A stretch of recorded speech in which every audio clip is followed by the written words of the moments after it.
للہ الحمدللہ والصلاة والسلام علی من لا نبی بعدہ فاعوذ باللہ من الشیطان الرجیم بسم اللہ الرحمن الرحیم۔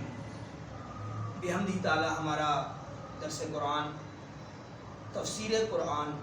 تفسیر ہماری سورہ بقرہ کے اندر جاری و ساری ہے۔ کل ہم نے حضرت موسیٰ علیہ السلام آپ کے حوالہ سے جو کلام کیا اسی سے ہی آگے آغاز کرتے ہیں۔ قرآن ذیشان میں رب الجلال نے ارشاد فرمایا وَإِذْ قَالَ، اور کہا موسیٰ، پیارے موسیٰ نے، لِقَوْمِهِ، اب یہ لفظ بلفظ ترجمہ کیا جا رہا ہے۔ ہمارا طریقہ کار ایسا ہے کہ ہم پہلے قرآن کی آیات کا لفظ بلفظ ترجمہ کرتے ہیں، پھر اس کا پس منظر بیان کرتے ہیں، اس کے بعد اس کی تفسیر بیان کرتے ہیں۔ وَإِذْ قَالَ موسیٰ، اور کہا موسیٰ نے، لِقَوْمِهِ، اپنی قوم سے، یا قومی، اے میری قوم، اِنَّكُمْ ظَلَمْتُمْ أَنفُسَكُمْ، کہ تم نے اپنی جانوں پر ظلم کیا۔ یہاں ظلم سے مراد کیا ہے کہ تم نے اپنی جانوں پر ظلم کیا، کہ جب پیارے موسیٰ واپس آتے ہیں اپنی چلہ کشی سے اور غار سے جب نیچے اترتے ہیں اور اللہ کے وہ صحیفے ساتھ اتارتے ہیں، تورات شریف کے پیغامات ساتھ لاتے ہیں، جب آگے دیکھتے ہیں تو ان کی وہ امت اور ان کے وہ ساتھی، ان کے وہ دوست جو ایمان کی حالت پر پیارے موسیٰ چھوڑ کر گئے تھے، وہ سب لغو و لہو میں مبتلا ہیں، گناہوں کی دلدل میں ڈوبے ہوئے ہیں، اور وہ شراب کے نشے میں اور بدکاری میں اور حتیٰ کہ کفر میں وہ گرے ہوئے ہیں۔ جب پیارے موسیٰ نیچے آئے اور انہوں نے اپنی قوم کا حال دیکھا تو انہوں نے یہ جملہ کہا وَإِذْ قَالَ موسیٰ، پھر پیارے موسیٰ نے کلام کیا لِقَوْمِهِ، اپنی قوم کے ساتھ، یا قومی، اے میری قوم، اِنَّكُمْ ظَلَمْتُمْ أَنفُسَكُمْ، تم نے تو اپنے نفسوں پر ظلم کیا، یعنی اپنی جانوں پر ظلم کیا۔ کیا ظلم کیا؟ بِاتِّخَاذِكُمُ الْعِجْلَ، تم نے ایک بچڑے کو خدا بنا لیا۔ وہ بچڑا کہ جو سونے کا بنا تھا، جو بولتا بھی تھا، اس کی تفصیل آگے تفسیر میں بیان کرتے ہیں، ابتداءً ہم لفظی ترجمہ کر دیتے ہیں۔ تو پیارے موسیٰ نے ارشاد فرمایا کہ تم نے ظلم کیا اور ایک بچڑے کو اپنا معبود بنا لیا، اپنا رب بنا لیا۔ پھر فرمایا فَتُوبُوا، اب تم توبہ کر لو، إِلَىٰ بَارِئِكُمْ، اپنے رب کی بارگاہ میں، فَاقْتُلُوا أَنفُسَكُمْ، یہاں پر سمجھنے کی بات ہے، فَاقْتُلُوا أَنفُسَكُمْ، اور قتل کرو اپنوں کو۔ اب یہ ترجمے میں اکثر لوگ کہتے ہیں کہ ہم قرآن کا ترجمہ خود پڑھیں، وہ جب خود پڑھتے ہیں تو پھر وہ اس کا ترجمہ اپنے ذہن کے مطابق سے نکالتے ہیں، فَاقْتُلُوا أَنفُسَكُمْ، کہ قتل کرو، فَاقْتُلُوا أَنفُسَكُمْ، اپنوں کو قتل کرو۔ اب ایک سادہ لو انسان، اکثر یہ اسکول کالجز کے لوگ کہتے ہیں ہم خود حدیث پڑھیں گے، ہم خود قرآن پڑھیں گے، ہم خود سمجھیں گے، ہمارا یہ خیال تھا، چونکہ ہم ایسے سمجھتے ہیں تو وہ پھر بربادی ہوتی ہے۔ یہاں پر ترجمہ ہے فَاقْتُلُوا أَنفُسَكُمْ، قتل کرو اپنوں کو۔ اب یہ سمجھ پا بھی نہیں سکتا کوئی کہ اس کا معنی کیا، اپنوں کو قتل کیسے کر سکتے، انشاءاللہ بیان کرتے ہیں۔ ذَلِكُمْ خَيْرٌ لَكُمْ، اور پیارے موسیٰ فرما رہے ہیں ذَلِكُمْ خَيْرٌ لَكُمْ، یہ تمہارے لیے بہتر ہے کہ تم اپنوں کو قتل کرو۔ اب اس کا معنی کیا سمجھ آئے گا، اس کے لیے علماء کی صحبت کی۔ آگے فرماتے ہیں ذَلِكُمْ خَيْرٌ لَكُمْ، کہ تم اپنوں کو قتل کرو، یہ تمہارے خیر لکم، یہ تمہارے لیے خیر ہے، یعنی بہتری ہے۔ عند بارئکم، کہ تم اس حالت میں رب کی بارگاہ میں حاضر ہو جاؤ، کہ ایک دوسروں کو قتل کر کے اللہ کی بارگاہ میں۔ آگے فرمایا جب یہ کلام کیا تو فرماتے ہیں فتاب علیکم، اللہ نے اس حالت میں بھی ان کو معاف کر دیا کہ انہوں نے کفر کیا، شرک کیا، یہاں تک کہ گناہوں کی دلدل میں ڈوب گئے، اپنے نبی کا کہنا بھی چھوڑ دیا، اپنے رب کی عبادت بھی چھوڑ دی، سب کچھ بھی کر لیا، پھر بھی رب نے فرمایا فتاب علیکم، رب نے پھر بھی معاف کر دیا۔ کیوں معاف کیا؟ انہ هو التواب الرحیم، بے شک اللہ تعالیٰ هو التواب، توبہ قبول کرنے والا ہے، الرحیم، اور بہت رحم کرنے والا ہے۔ ہم نے تفسیر میں پیچھے رحیم پر بحث کر چکے ہیں۔ آگے چلتے ہیں، پھر رب الجلال آگے فرماتے ہیں وَإِذْ قُلْتُمْ، جب یہ کلام پیارے موسیٰ نے اپنی قوم سے کیا تو اب وَإِذْ قُلْتُمْ، آگے سے انہوں نے کیا کہا، یا موسیٰ، اے موسیٰ، جب یہ ساری گفتگو ہو گئی تو اب قوم نے موسیٰ سے کیا کہا، وَإِذْ قُلْتُمْ يَا مُوسَىٰ اے موسیٰ لَن نُؤْمِنَ لَكَ ہم ہرگز تم پر ایمان نہیں لائیں گے. اب انکار بھی کر دیا, اپنے رہنما سے ہی انکار کر دیا, اپنے نبی سے ہی انکار کر دیا, اور اس سے انکار کر دیا جو اسی امت کو اللہ کی طرف لے جانے والا تھا. شیطان نے ایسا وسوسہ دیا کہ انہوں نے اپنے رہنما کا ہی انکار کر دیا. جب پیارے موسیٰ نے پوچھا کہ کیوں تم مجھ پر ایمان کیوں نہیں لایا, لن نؤمن لک, انہوں نے انکار کر دیا. حتیٰ انہوں نے فرمایا یہاں تک کہ نر اللہ جہرتاً, کہ جب تک تم اپنے رب کو ہمارے سامنے ہمیں دکھا نہیں لوگے ہم تم پر بھی ایمان نہیں لائیں گے. یہ بنی اسرائیل کی قوم کی یہ حالت ہے.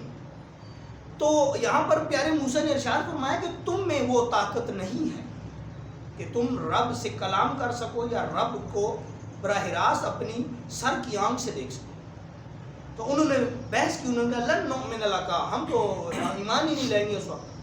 تو یہاں پر مفسرین نے لکھا کہ کچھ مفسرین یہ کہتے ہیں کہ پیارے موسیٰ نے ان کی یہ فرمائش بھی پوری کر دی کہ اللہ سے ان کا کلام بھی کروا دیا. وہ آگے تفسیر میں بیان کرتے ہیں, پہلے لفظ ترجمہ سن لیجیے. وہ کہتے ہیں حتی نر اللہ جہرتاً, ہم اس وقت تک ایمان نہیں لائیں گے جب تک ہم آپ کے رب سے بات نہ کر لیں اور دیکھ بھی نہ لیں. پھر فرماتے ہیں فَأَخَذَتْكُمُ الصَّاعِقَةُ, یہ صاعقۃ جو ہے یہ صعیقہ سے ہے. صعیقہ عربی زبان میں یہ جو اکثر بارش میں یہ جو بجلی کڑکتی ہے, آسمانی بجلی جو ہوتی ہے, اس کو صعیقہ کہتے ہیں عربی زبان. تو یہاں صاعقۃ, فَأَخَذَتْكُمُ الصَّاعِقَةُ, اور آن پڑی ان پر بجلی کی کڑک, کہ آسمان سے ایک بجلی ان پر گری اور وہ جل کر راکھ ہو گئے. وَأَنْتُمْ تَنْظُرُونَ, اور جو اس بات میں شامل نہ تھے, یعنی پیارے موسیٰ کے کچھ ذاتی پھر بھی حضرت موسیٰ کے ساتھ تھے, ان کو رب کہہ رہا ہے تم نے دیکھ لیا نا کہ جو اپنے رہنما کی بات نہیں مانتے ان کا یہ حالت ہوتا ہے کہ ان پر بجلی گری اور وہ جل کر راکھ ہو گئی. وَأَنْتُمْ تَنْظُرُونَ, اب یہ اللہ جو کلام کر رہا ہے, یہ جو باقی جو وفادار تھے ان سے اللہ نے کلام کیا کہ تم میرے موسیٰ کے ساتھ وفا میں ہو, دیکھو تمہیں ایمان کی سلامتی ملی ہوئی ہے, اور جو اپنے رہنما سے غداری کرے وہ جل کر رہا ہوتا ہے. یہ وَأَنْتُمْ تَنْظُرُونَ اس پر بات آگے چلتے. لیکن پھر بھی اب دیکھو پیارے موسیٰ نے اپنے وفا کا اظہار کیا, پھر رب کی بارگاہ میں گڑ گڑا کر دعا کر دی, یا باری تعالیٰ یہ جیسے بھی تھے میرے دوست تھے, میرے ہم سفر تھے, میرے پیارے تھے, میرے امتی تھے, اے رب ذوالجلال کو معاف فرما. رب نے ایک بار پھر پیچھے ابھی 2 آیت پہلے رب نے انہ التواب الرحیم کہہ کر ان کو معاف کیا تھا. ابھی اگلی آیت میں پھر انہوں نے رب کو جھٹلا دیا اور اپنے رہنما کو جھٹلا دیا. 2 آیتوں کے بعد پھر پیارے موسیٰ دعا کر رہے ہیں اے رب ذوالجلال ایک بار پھر معاف کر دے, تو رب نے معاف کر دیا. ثم بعثناکم, رب نے پھر ان کو زندہ کر دیا. سبحان اللہ, جل کر راکھ ہوئے, پیارے موسیٰ نے دعا کی, اللہ نے پھر ان کو معاف کیا, ایک بار پھر معاف کر کے پھر ثم بعثناکم, رب کہتا ہے کہ پھر ہم نے ان کو بعثت یعنی کہ زندگی, بعثناکم ہم نے تمہیں زندگی دی, من بعدی یہ سب کچھ ہونے کے بعد بھی, من بعدی سب کچھ ہونے کے بعد ہم نے پھر ان کو زندہ کر دیا, من بعد موتکم ان کو موت دینے کے بعد پھر زندہ کر دیا, لعلکم تشکرون ہو سکتا ہے کہ تم شکر گزار بندوں میں شامل ہو جاؤ. یہ تو ہو گیا لفظی ترجمہ. اب اس کا پس منظر بیان کرتے ہیں, تفسیر بیان کرتے ہیں. یہ ایسا ہوا کہ جب پیارے موسیٰ غار میں چلے گئے چلا کے لیے اللہ کی عبادت میں, یہاں پر گروہ صوفیاء تفسیر یہ کرتے ہیں کہ یہ جو اولیاء اللہ غاروں میں بیٹھتے ہیں, جو چلا کشی کرتے ہیں, ان کے 2 مقاصد ہوتے ہیں. یا وہ توجہ قلبی سے مکمل طور پر اپنے رب کی طرف متوجہ ہو کے ذکر قلبی کا اہتمام کرتے ہیں, اور دوسرے گروہ میں یہ ہے کہ وہ ذکر روحی ہوتا ہے, جو روح کے ساتھ ذکر ہوتا ہے. خیر یہ تصوفانہ باتیں انشاءاللہ پھر کبھی اس پر بات کریں گے. تو یہ ذکر اور رب کی محبت میں والہانہ جو عشق ہوتا ہے, یہ پیارے موسیٰ نے جو چلا کاٹا, آج تک اولیاء اللہ غاروں میں, جنگلوں میں, پہاڑوں میں اس سنت کو ادا کر رہے ہیں, اور غاروں میں تنہائیوں میں رب کا ذکر کرتے ہیں, اور توجہ قلبی اور توجہ وجہی مبذول کر کے اپنے رب ذوالجلال سے اپنے تعلق اور اس رب کو مضبوط کرتے ہیں. تو جب آپ واپس آئے، آ کر دیکھا آگے قوم کی کیا حالت ہے، وہ عورتیں نچا رہے ہیں، شرابیں پی رہے ہیں، لغو و لہو میں پڑے ہوئے ہیں، اور حتیٰ کہ وہ کفر کی حد تک ایک بچھڑے کی عبادت بھی کر رہے ہیں۔ تو پھر جب پیارے موسیٰ آئے تو انہوں نے کہا کہ یہ تو انکم ظلمتم انفسکم، یہ تم کون سا ظلم کر رہے ہو؟ تو پھر پیارے موسیٰ نے سب سے پہلے اپنے بھائی ہارون علیہ السلام سے سوال کیا کہ میں تو اپنی امت کو ایمان پر چھوڑ کر گیا تھا، اللہ کے حوالے کر کے گیا تھا، اللہ کی محبت ان کو دے کر گیا تھا، تو یہ سب کے سب کیوں بگڑ گئے؟ تو پیارے ہارون نے ارشاد فرمایا کہ حضور ہم نے تو ان کو بہت سمجھایا، بہت روکا، لیکن یہ قدم پہ قدم یہ گناہوں کی دلدل میں پھنستے چلے گئے، یہاں تک کہ انہوں نے کفر بھی کر دیا۔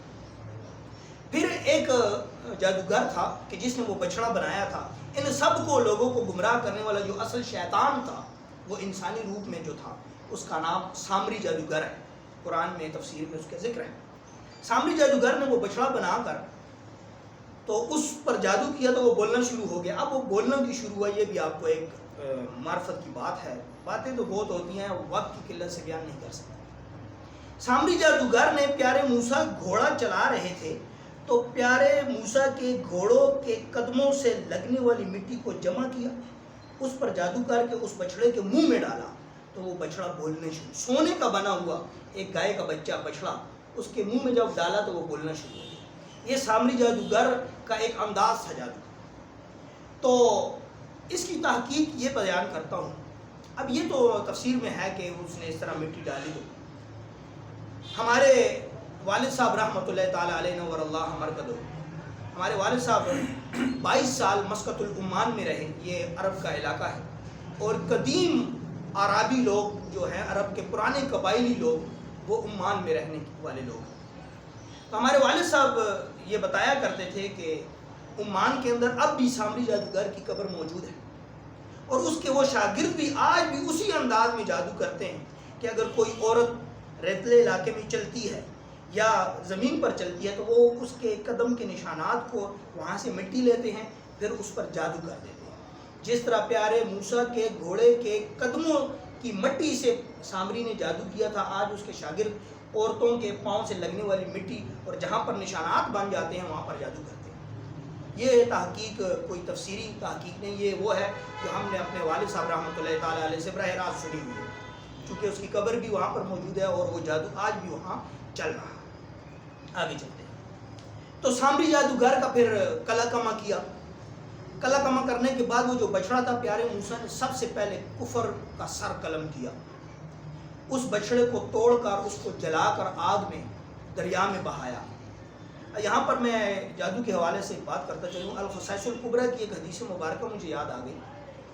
رسول اللہ صلی اللہ علیہ وسلم نے ارشاد فرمایا کہ جادوگر، جادو اور جادو کے آلات، جادو کرنے والے، جادو کروانے والے، آلات جادو اور جادوگر خود، حضور نے ارشاد فرمائی یہ سب کے سب جہنم کا ایندھن بنے۔ اللہ، پیارے موسیٰ نے اس جادو والے جو آلات جادو تھا، وہ جو بچڑا تھا، اس کو آگ میں جلا کر، اس کے ٹکڑے کر کے اس کو آگ میں جلا کر پانی میں بہایا۔ آگے چلتے، پھر موسیٰ علیہ السلام نے جب ان کو اپنے ساتھیوں کو سمجھایا، پیار کے ساتھ، محبت کے ساتھ، شفقت کے ساتھ سمجھایا کہ یہ کفر مت کرو، انکم ظلمتم انفسکم، اپنے نفسوں پر ظلم نہ کرو، باتخاذکم العجل، اور یہ جو بچھڑے کی تم پوجا کر رہے ہو اس سے بچو، فتوبوا، اور توبہ کر لو، الی باریکم، اپنے رب کی طرف۔ اور اب یہ جملہ جو میں کہہ رہا ہوں جو سمجھنا ضروری ہے، فقتلوا انفسکم، اور اپنوں کو قتل کرو۔ اپنوں کو قتل کرنے کا کیا مطلب ہے؟ اپنوں سے قتل سے مراد یہ ہے، قرآن ذیشان کے اندر اللہ نے حکم دیا پیارے موسیٰ کو کہ یہ جو لوگ تمہارے پیارے ہیں، اب رب تو ان کو عذاب دینا چاہتا ہے۔ پیارے موسیٰ دعائیں کر رہے ہیں، بار بار گڑ گڑا رہے ہیں، رو رہے ہیں، نہیں رب ذوالجلال میرے دوست ہیں، نہیں رب ذوالجلال میرے ساتھی ہیں، نہیں رب ذوالجلال میرے امتی ہیں۔ تو پھر اللہ نے کیسا کرم کیا؟ اللہ نے کہا کہ اے موسیٰ تم ان لوگوں کو کہو کہ جس شخص نے اس بچڑے کو سجدہ کیا تھا وہ ایک طرف ہو جائیں، جنہوں نے فقط گناہ کیے تھے، یعنی فحاشی کی یا بے غیرتی کی یا کوئی بھی گناہ اور کیے، وہ ایک طرف ہو جائیں۔ اب ان دونوں کو آپس میں لڑایا جائے، کیونکہ یہ تو خاندان ایک تھا۔ تو فقتلوا انفسکم سے مراد یہ ہے کہ آپس میں ان کو لڑایا جائے، چاہے باپ بیٹے کی گردن کو کاٹ دے یا بیٹا باپ کی یا بھائی بھائی کی، جنہوں نے کفر کیا بچڑے کو سجدہ کیا وہ علیحدہ ہو جائیں، جنہوں نے نہیں فقط گناہ کیا وہ علیحدہ، پھر ان کی جنگ کرائی جائے، پھر یہ گردنیں فقتلوا انفسکم ایک دوسرے کو قتل کریں جنگ کے انداز میں، پھر جو مر جائیں گے حتیٰ کہ انہوں نے کفر کیا تھا لیکن پیارے موسیٰ کی نسبت کی وجہ سے اللہ نے فرمایا کہ جو کفر کر کے وہ مر جائیں گے ان کو بھی اللہ شہادت کی موت دے دے گا، اور جو بچ جائیں گے ان کو جہاد کی برکت کی وجہ سے ان کے گناہوں کو معاف کر۔ اتنی آسانی پورے قرآن میں، ہم نے پورا قرآن بحمدہ تعالیٰ پڑھا اور قرآن کی تحقیق ہم نے کی، ہماری زندگی گزر گئی۔ جتنی رب ذوالجلال نے کرم نوازی بنی اسرائیل پر کی اتنی پوری دنیا میں کسی قوم پر نہیں کی، اور جتنی بے وفائی اس قوم نے اللہ سے کی اور اپنے رہنماؤں سے کی اتنی بھی کسی نے بے وفائی بھی نہیں کی۔ اور ایک تحقیق کے مطابق، یہ تحقیق ہے، کہتے ہیں کہ یہ جو پشتون قوم ہے، پٹھان قوم ہے، یہ بنی اسرائیل سے، ان کا شجرہ نسب بنی اسرائیل سے جا ملتا ہے۔ اسی لیے آج بھی آپ اگر اس بات پر غور کریں، پشتونوں کی جو ان کی کیفیات ہے ان میں ضد ہے، جیسے اب یہ بار بار ضد یہاں پر آگے آ رہی ہے، تو یہ ضد کرتے تھے پیارے موسیٰ کے ساتھ، پیارے موسیٰ نے ان کی ساری ضدیں پوری کی، ان کے سارے گناہوں پر اللہ سے توبہ کی اور دعائیں کی، لیکن آگے دیکھیں پھر کیا ہوتا۔ تو پھر یہ ہوا کہ پیارے موسیٰ نے سمجھایا ان کو، جب وہ جنگ ہوئی تو اللہ نے اتنی محبت کی اس بنی اسرائیل قوم سے کہ اللہ نے کہا جب باپ بیٹے پر تلوار چلائے گا، بھائی بھائی پر چلائے گا تو ان کو تکلیف ہوگی، تو اس عذاب میں بھی آسانی پیدا کہ اللہ نے اندھیرا کر دیا، بادل ایسے آگے کہ اندھیرا ہو گیا کہ پھر جو جس کو کاٹتا تھا پتہ نہیں چلتا تھا کہ باپ بیٹے کو قتل کر رہا ہے، بھائی بھائی کو قتل کر رہا ہے، لیکن چونکہ ان کی سزا تھی یہ کہ انہوں نے فقتلوا انفسکم، یہ اللہ کا حکم آ چکا تھا کہ اب تم اپنوں کو قتل کرو، فقتلوا قتل کرو، انفسکم اپنوں کو، یہاں انفسکم سے مراد اپنی ذات نہیں ہے، یہاں انفسکم سے مراد یہ ہے اپنے یعنی عزیزوں، تو انہوں نے قتل کیا۔ کہتے ہیں کہ 70,000 لوگ مارے گئے شام ڈلنے سے پہلے پہلے۔ تو ایک پہاڑی پر گھاٹی پر پیارے موسیٰ اور پیارے ہارون دونوں بھائی کھڑے ہیں، دونوں نے ہاتھ اٹھا کر دعائیں کی، اب پھر دعا کر رہے ہیں پیارے موسیٰ اپنی قوم کی، سب کچھ ہونے کے باوجود پھر رو رہے ہیں اللہ کی بارگاہ میں۔ پیارے موسیٰ نے دعا کی، یا رب ذوالجلال یہ جیسے بھی ہیں بے وفا ہیں، انہوں نے مجھ سے بھی بے وفائی کی، اللہ تجھ سے بھی بے وفائی کی، تیری نعمتوں کو بھی انہوں نے ٹھکرایا، لیکن اے رب ذوالجلال یہ میرے دوست ہیں، ان کو معاف کر، تو ان کی نسل ختم ہو جائے گی۔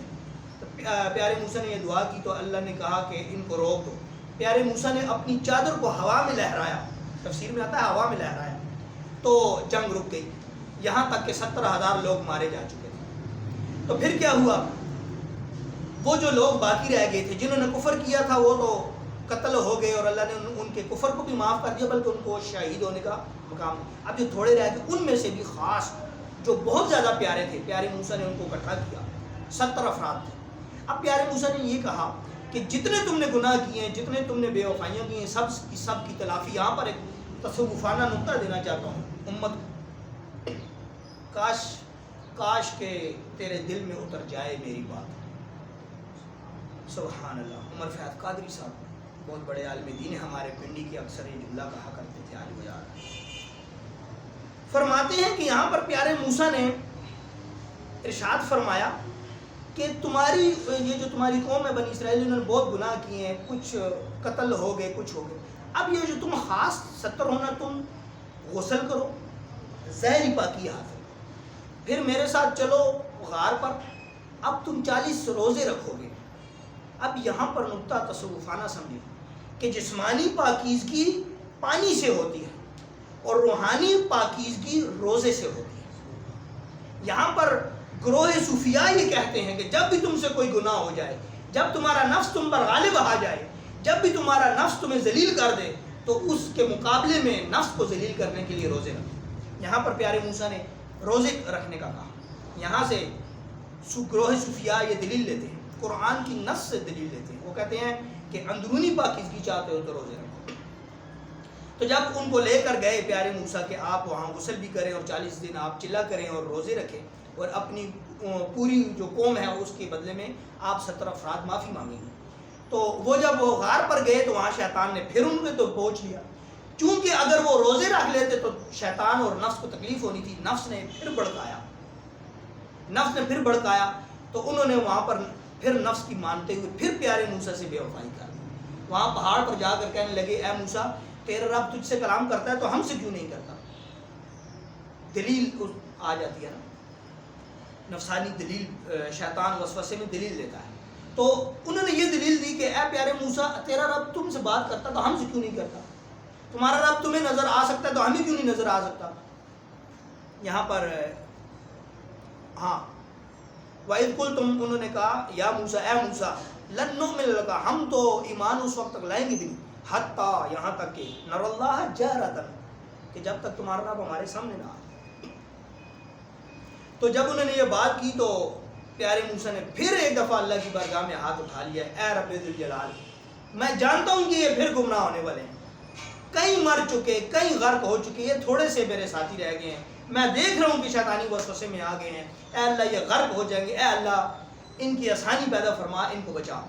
تو اللہ نے ان 70 افراد سے براہ راست کلام کیا ہوا ہے. اب اس پر مفسرین کی بات ہے, بیان نہیں کر سکتا وقت نہیں. کچھ کہتے ہیں کہ یہ کلام ٹھیک نہیں کیا, لیکن کچھ یہ کہتے ہیں کہ اللہ نے پھر بھی کرم کیا, کہ اللہ نے براہ راست کلام کیا. لیکن کیونکہ اندر شیطانی وسوسہ تھا, شیطانی وسوسہ نے کہ اگر آواز آ سکتی ہے تو رب سامنے کیوں نہیں آ سکتی. تو یہاں پر پیارے موسیٰ کو جلال آیا. پیارے موسیٰ نے ارشاد فرمایا کہ اے میرے دوستو حد سے تجاوز نہ کرو, رب کی تجلی کو تم برداشت نہیں کر سکتے ہو. تو انہوں نے کہا پھر ضد کی, نہیں ہمیں جب تک رب سامنے نہیں آئے گا لن نؤمن لک, ہم ایمان بھی نہیں لائیں گے. تو پھر کیا ہوا, حتی نر اللہ جہرۃ, کہ ہم اس وقت تک ایمان نہیں لائیں گے جب تک رب ہمارے سامنے ہم دیکھ نہ لیں. فَأَخَذَتْكُمُ الصَّاعِقَةُ, پھر رب کو جلال آیا, پھر آسمان سے بجلی گری, وہ کڑک دی, صاعقہ گرا, ان کے کڑک, آسمانی کڑک ان پر بجلی گری, اور کیا ہوا, وہ جل کر راکھ ہو گئے. لیکن پھر پیارے موسیٰ نے, یہ کتنی بار ہے کہ وہ غلطی پر غلطی کرے جا رہے ہیں. پیارے موسیٰ اللہ کی بارگاہ میں گڑ کے لاتے چلے. ایک بار پھر جب پیارے موسیٰ نے دیکھا کہ میرے ساتھی تو جل کر راکھ ہو گئے, پیارے موسیٰ نے پھر دعا کی, اے میرے رب یہ بے وفا ہیں, یہ جیسے بھی ہیں یہ شیطانی وسوسے میں آ جاتے ہیں, یہ مجھے بھی چھوڑ دیتے ہیں, اے رب ذوالجلال تجھ سے بھی بے وفائی کر لیتے ہیں, لیکن اے رب ذوالجلال چونکہ یہ میرے ہم سفر ہیں, چونکہ انہوں نے زندگی میرے ساتھ گزاری, چونکہ یہ میرے بھائی ہیں, چونکہ یہ میرے دوست ہیں, چونکہ میں ان سے محبت کرتا ہوں, اے رب ذوالجلال ان کی ان گستاخیوں کو نہ دیکھ, اے رب ذوالجلال ان کو معاف کر دے. ایک بار پھر رب نے معاف کر دیا. ثم بعثناکم, اللہ نے پھر ان کو زندہ کر دیا. جب وہ زندہ ہوئے تو ثم بعثناکم من بعد, اس کے بعد بھی اللہ نے ان کو زندہ کر دیا. یہاں پر مفسرین کہتے ہیں جو وقتی ان کو موت آئی تھی نا, جو ان پر کڑک گری تھی آسمانی بجلی, یہ ان کی یہ نافرمانی کے لفظ جو اپنے رہنما کے مخالف انہوں نے لفظ کہہ دیے تھے نا, لن نؤمن لک, ہم تو ایمان نہیں لائیں گے, حتی نر اللہ جہرۃ, جب تک تمہارا رب سامنے نہیں آ جاتا. تو یہاں پر رب نے پیارے موسیٰ کی بات کی نافرمانی کی وجہ سے ان پر بجلی گرائی. کچھ مفسرین کا یہ بھی خیال ہے, وہ کہتے ہیں کہ رہنما کی نہ ماننے کی وجہ سے سزا ان کو یہ ملی کہ ان پر بجلی گری اور وہ وقتی طور پر موت ان پر آئی, لیکن بعد میں وہ اپنے وقت پر ہی مرے جس وقت پر انہوں نے مرنا تھا. لیکن وہ ظاہری جو آگ ان پر برسی آسمانی, وہ ان کی یہ سزا تھی کہ انہوں نے اپنے رہنما سے بے وفائی کی. آگے چلتے ہیں, آگے پر ارشاد فرمایا لعلکم تشکرون, شاید کہ تمہیں شکر کی توفیق مل جائے, شاید کہ تمہیں سمجھ آ جائے کہ یہ جو پیارے موسیٰ تمہارے ساتھ رب ذوالجلال یہ بتا رہا ہے, شاید کہ تم شکر گزار ہو جاؤ کہ اے بنی اسرائیل اس پر شکر ادا کرو کہ میں نے اپنا پیارا موسیٰ تم میں بھیج دیا, اس پر شکر ادا کرو کہ ہم نے تمہیں رہنما عطا کر دیا, اس بات پر شکر کرو کہ تم بے وفائی پہ بے وفائی کرتے چلے جا رہے ہو, گمراہی پہ گمراہی کرتے چلے جا رہے ہو, گناہ پر گناہ کرتے چلے جا رہے ہو, لیکن پھر بھی ہمارا بھیجا ہوا رہنما یعنی پیارے موسیٰ وہ پھر بھی گڑ گڑا رہے ہیں, وہ پھر بھی تمہاری خیر خواہی کر رہے ہیں, وہ پھر بھی تمہارے بھلے کے لیے دعائیں کر رہے ہیں. تو ان 2-3 آیات میں یہ سلسلہ چلا. انشاءاللہ کل کے سبق میں سبحان اللہ وَظَلَّلْنَا عَلَيْكُمُ الْغَمَامَ وَأَنزَلْنَا عَلَيْكُمُ الْمَنَّ وَالسَّلْوَىٰ، من و سلوہ کا ذکر بھی ہے. آگے اسی سلسلے کو آگے چلائیں گے اور بنی اسرائیل کے آگے کلمات ہیں. دعائے رب ذوالجلال و خالص کی توفیق عطا فرمائے. وما توفیقی الا باللہ.